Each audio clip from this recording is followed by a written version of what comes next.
So here we are back in our familiar spot. Cardboard, gray background. And today's kind of a special day. We've hit 500 subscribers. So I thought I would answer a question that I've been asked quite a bit since I've been on this journey of YouTube.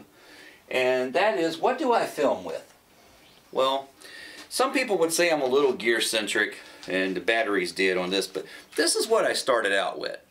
It's a Canon Vixia R800.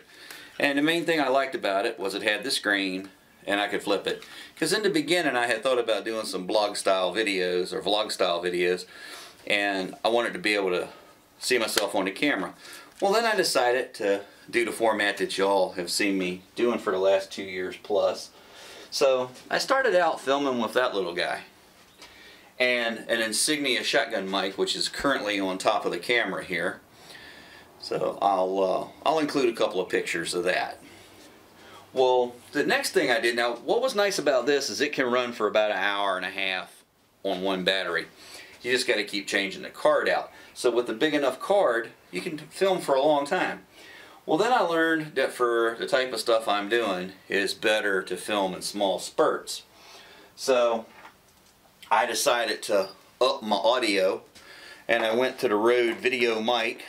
This is just not a Video Mic Pro, it's just a regular old video mic. I might try to get a Video Mic Pro later this year. But that was my next upgrade, and a nice mic stand for it. And I believe I got it from B&H Cameras. Nobody's sponsoring this video, by the way. I went with Canon because I've always had good luck with Canon. So I went ahead and went with Canon. Whatever your preference is, you don't have to have all this stuff to do YouTube videos. But I went ahead and rolled with it. Well, the next major upgrade I made was an overhead rig. And if you've been following the channel, I made this in one of the videos. I've since added this clamp to it for a little extra load protection on the bearing surface here. And as you can see, I got a cell phone adapter on it right now. This became my overhead rig. Let me lower that down so it'll show up here. There we go. This became my overhead rig. So when you see me sitting in my little bench top and I'm talking and showing you a product or drawing on paper, it's usually being shot from here.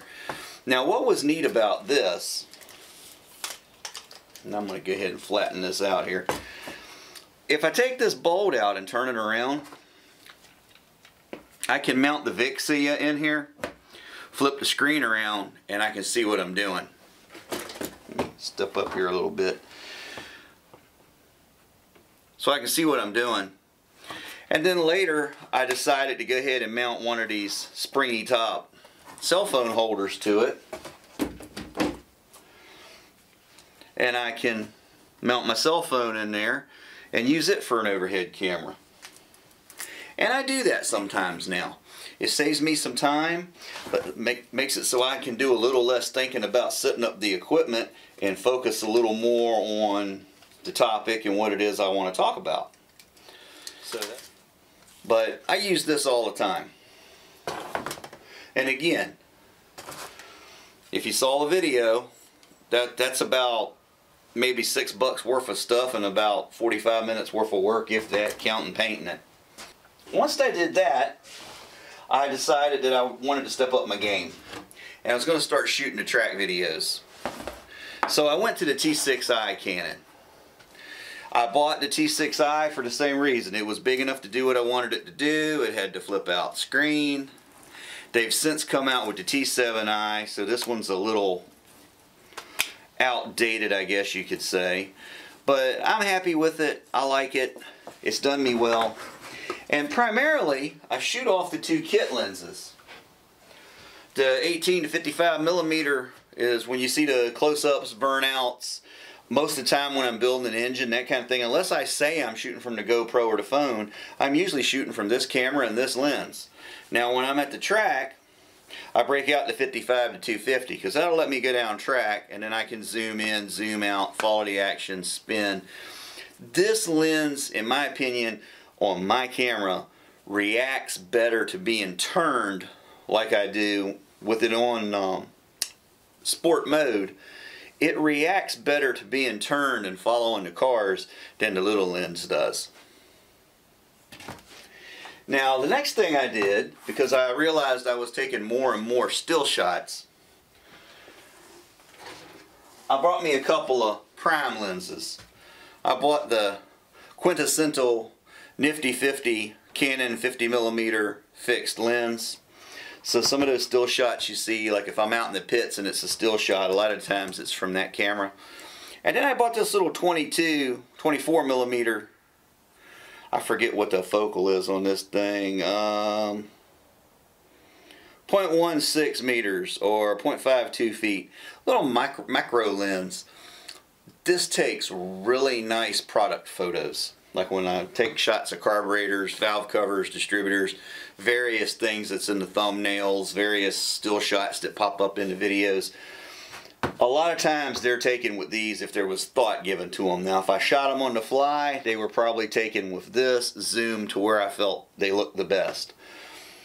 The little Insignia mic is typically always on top of this or plugged into the 800.